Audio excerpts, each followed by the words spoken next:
Hi friend, आज के हम इस वीडियो में सीखने वाले हैं माइक्रोसॉफ्ट एक्सेल के अंदर पिवट टेबल का यूज़। पिवट टेबल का यूज़ करके आप क्या कर सकते हैं।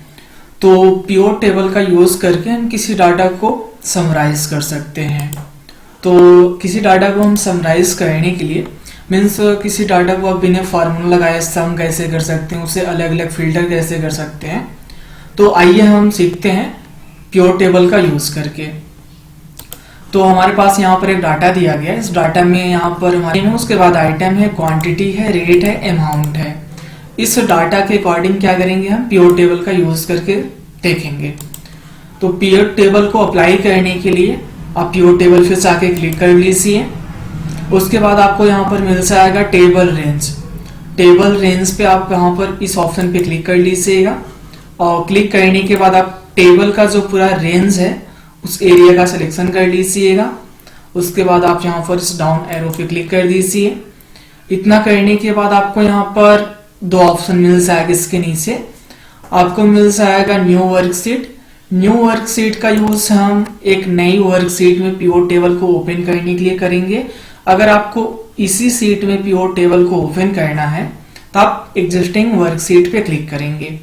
तो हमें क्या करना है, एक नई वर्कशीट में ओपन करना है।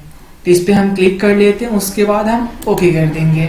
जैसे आप ओके करेंगे तो आपका एक नया सीट में ओपन होकर आ जाएगा पिवट टेबल। आप ऐसे ओपन कर सकते हैं या फिर आप इस टेबल का सिलेक्शन कर लीजिए पहले ही, और सिलेक्शन करने के बाद आप इंसर्ट में जाके पिवट टेबल पे क्लिक कर लीजिए। पिवट टेबल पे क्लिक करने के बाद आपका यहाँ पर रेंज क्या हो जाए, पहले से सेलेक्ट था। उसके बाद आप न्यू वर्कशीट पे क्लिक करके ओके कर दीजिए। जैसे आप ओके करेंगे तो आपका पिवट टेबल एक नई सीट में ओपन होकर आ जाएगा।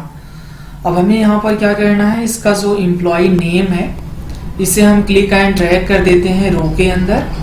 ये रो में आ जाएगा कुछ इस प्रकार से। उसके बाद जो यहाँ पे आपका आइटम नेम है इसे हम फिल्टर के अंदर रख देते हैं। और उसके बाद जो आपका यहाँ पर अमाउंट है इसे हम क्लिक एंड ड्रैग कर देंगे अमाउंट के अंदर। अमाउंट में चला जाएगा। अब हमें यहाँ पर करना क्या है, हमें आइटम को फिल्टर करना है। जैसे मुझे चेक करना भी यहाँ पे ऑल शो हो रहा है। यहाँ पर हम चेक करते हैं बुक कौन कौन एम्प्लॉय कितना सेल किया है। तो आपको यहाँ पर दो एम्प्लॉय दिख जाएंगे, उसके सामने उनका अमाउंट दिख जाएगा। अब मान लीजिए मुझे क्या करना है, उसका क्वांटिटी भी देखना है, मतलब बुक कितना क्वांटिटी में सेल किया गया है। तो क्वांटिटी फिर आप जाके क्लिक कर लीजिए। उसके बाद वैल्यू फिर ले जाके आप क्लिक एंड ड्रैग करके रख दीजिए। तो आप यहाँ पर देखेंगे तो आपका एम्प्लॉय का नेम, उसके बाद उस आइटम का क्वांटिटी और उसका अमाउंट दिख जाएगा। अगर मान लीजिए हम बुक के अलावा कुछ और देखना है, पेन देखना, पेन पे जाके क्लिक करके आप ओके कर दीजिए। तो आपका यहाँ पर एम्प्लॉय का नाम, उसके बाद उसका जो क्वांटिटी है, उसके बाद अमाउंट, लास्ट में देखेंगे आपका टोटल अमाउंट, टोटल क्वांटिटी आपका यहाँ पर दिख जाएगा। और अगर हमें मान लीजिए सबका एक साथ देखना है तो आप यहाँ पर पेन पे क्लिक कर लीजिए, ऑल पे क्लिक करके आप ओके कर दीजिएगा। तो आपका यहाँ पर एम्प्लॉय का नेम, क्वांटिटी, उसके बाद आपका टोटल अमाउंट आपको यहाँ पर मिल जाएगा। और लास्ट में आपका टोटल क्वांटिटी, टोटल अमाउंट दिख जाएगा। तो आप इस पिवट टेबल का यूज करके अपने डाटा को कुछ आप इस प्रकार से समराइज कर सकते हैं। और अगला जो आपको यहाँ पर ऑप्शन मिल जाएगा टेबल। टेबल से क्या करते हैं, किसी डाटा को आप टेबल में कन्वर्ट कर सकते हैं। टेबल में कन्वर्ट करने के लिए हम उसका सिलेक्शन कर लेंगे, रेंज का। सिलेक्शन करने के बाद टेबल पे जाके क्लिक करके ओके कर देंगे। तो जो भी आपका डाटा रहेगा वो टेबल में कन्वर्ट हो जाएगा। टेबल का शॉर्टकट की होता है Ctrl+T। जैसे आपका डेटा टेबल में कन्वर्ट होगा, उस डेटा पे आप क्लिक करेंगे तो आपका डिजाइन टैब ओपन होगा। उस डिजाइन टैब में आने के बाद आप उसमें अलग अलग स्टाइल अप्लाई कर सकते हैं। यहाँ पर अलग अलग आपको अप्लाई, जो भी स्टाइल आपको चाहिए अप्लाई कर सकते हैं।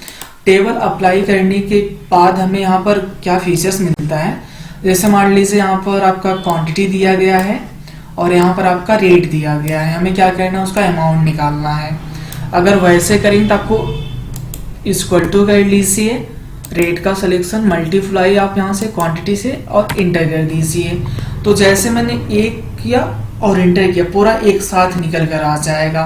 अगर ये हम बाहर करते हैं, टेबल के बाहर इक्वल टू करते हैं इसका सिलेक्शन, मल्टीप्लाई कर लेते हैं क्वांटिटी से और इंटर करते हैं, ये भी अप्लाई हो गया। अगर हम थोड़ा दूर करें तो आपका क्लिक एंड ड्रैग करना पड़ता है, बट अगर आप टेबल अप्लाई करके करेंगे तो टेबल में क्लिक एंड ड्रैग आपको नहीं करना होता है। बस आज के लिए इतना ही, मिलते हैं नेक्स्ट वीडियो में, तब तक के लिए जय हिंद।